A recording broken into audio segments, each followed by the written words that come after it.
Hi everyone, I am Aman Khare from Solapur Maharashtra. I welcome you all to my channel. I hope आप सभी बहुत अच्छे होंगे और आपकी पढ़ाई भी अच्छी चल रही होगी.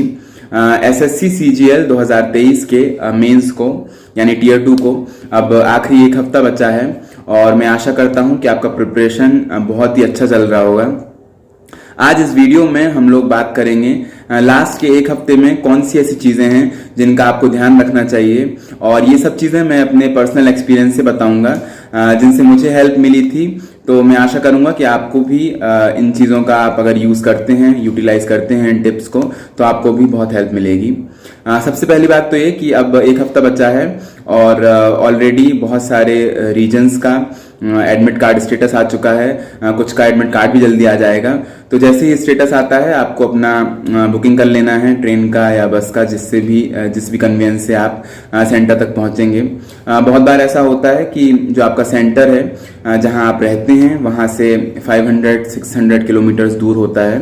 तो मैंने क्या सोचा था कि जब मैं एग्जाम देने जाने वाला था, मैंने करंट अफेयर्स का एक वीडियो था कंपाइलेशन का, जो जिसमें लास्ट 10 मंथ्स का करंट अफेयर्स था.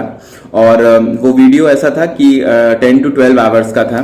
तो मैंने ये सोचा था कि जब मैं ट्रेवल करूंगा उस टाइम पे उस वीडियो को मैं देखूंगा और एटलीस्ट 2 बार देख लूंगा.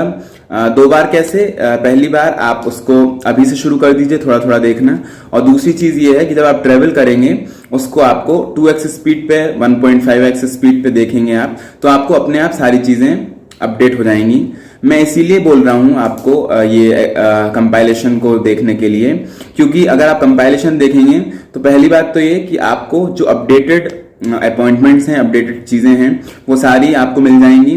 दूसरी चीज, सारी चीजें आपको एक ही जगह मिल जाएंगी, आपको जगह जगह नहीं जाना पड़ेगा उसके लिए. और तीसरी चीज ये है कि कोशिश कीजिए कि उस वीडियो को, उस पर्टिकुलर लेक्चर को आप डाउनलोड कर लीजिए, क्योंकि बहुत बार ऐसा होता है कि आप ट्रेवल कर रहे हैं और आप उम्मीद करके जा रहे हैं कि आप यूज करेंगे इंटरनेट और आपका वीडियो चल जाएगा, पर नेटवर्क नहीं मिलता है जब भी बस में हैं आप या ट्रेन में हैं. तो मैंने डाउनलोडिंग शुरू कर दी थी लेक्चर्स की बिफोर 1 वीक, और मैंने डाउनलोड कर लिए थे सारे लेक्चर्स, और उन्हीं लेक्चर्स को डाउनलोडेड फॉर्म में मैंने देखा था जब मैं ट्रेवल कर रहा था. तो आई होप इस चीज को आप ध्यान रखेंगे और अप्लाई भी करेंगे अगर आपको करंट अफेयर्स का कोई ऐसा इशू आ रहा है या फिर आपको थोड़ा डर है कि अपडेटेड चीजें कैसे मिलेंगी. दूसरी चीज बहुत इंपॉर्टेंट ये है कि अभी आप पेपर दे रहे होंगे, मॉक टेस्ट दे रहे होंगे, तो आपको क्या करना है कि अभी सपोज 7 दिन बचे हैं आपके एग्जाम को. आप कोशिश कीजिए कि 3-4 दिन पेपर दीजिए, और अगर चौथे दिन आपने कोई पेपर दिया और उसमें सेटिस्फैक्ट्री स्कोर आपका आ गया है तो कोशिश कीजिए उसके बाद और पेपर ना दें. होगा इससे क्या कि हम साइकोलॉजिकली प्रिपेयर हो जाते हैं, हम थोड़ा कॉन्फिडेंट फील करते हैं एग्जाम में कि लास्ट पेपर जो मैंने अपने घर पे दिया था, जो मॉक टेस्ट मैंने दिया था, उसमें मेरा स्कोर अच्छा आया था, तो मैं एग्जाम में भी बहुत अच्छे से ही दूंगा, पेपर अच्छे से करूंगा और सारे क्वेश्चंस मेरे वैसे ही अटेम्प्ट होंगे जैसे मैंने लास्ट पेपर दिया था. कोशिश कीजिए एंड में जब आखिरी पेपर आप दें तो उसमें ऐसा ना हो कि आपका मूड खराब हो जाए और आप डिमोटिवेटेड फील करें. तो अगर आज से 4-5 दिन बाद कभी भी आपको ऐसा लगता है कि ये सेटिस्फैक्ट्री स्कोर आ गया है, तो आप आखिरी पेपर उसको मानिए और उसको ही ध्यान में रख के आप अपने एग्जाम में बैठिए. और तीसरी चीज बहुत इंपॉर्टेंट जो है वो ये है कि सेव्ड क्वेश्चंस होते हैं. कई बार आप 1.5-2 महीने से तैयारी कर रहे हैं, बहुत सारे क्वेश्चंस को आप सेव करके रखते हैं, आप उनको बुकमार्क करके रखते हैं कि आप इनको बाद में देखेंगे. तो अब वो टाइम आ गया है, उन क्वेश्चंस को देख लीजिए, क्योंकि रिवीजन ही अब काम करेगा. जितना ज्यादा आप चीजों को दोबारा से देखेंगे, जो चीजें आपने पहले की हैं, उनको उतना ही ज्यादा आपको हेल्प मिलेगा फाइनल एग्जाम में. कोशिश कीजिए कि ज्यादा से ज्यादा टेस्ट लगाइए लास्ट के 4-5 दिनों में.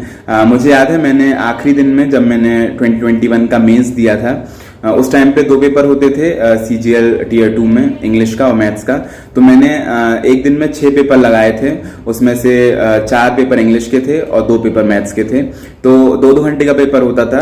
तो कोशिश कीजिए अपना 100% दीजिए, जितना ज़्यादा आप दे सकें। बस आपको बाद में ये नहीं लगना चाहिए कि मैंने इस टाइम को अच्छे से यूटिलाइज नहीं किया, या फिर मैं और टाइम दे सकता था या फिर दे सकती थी और भी प्रिपेयर करके मैं जा सकता था एग्जाम में बैठने से पहले। तो इस चीज़ को ध्यान रखिए और पढ़ते रहिए। All the best for the exam.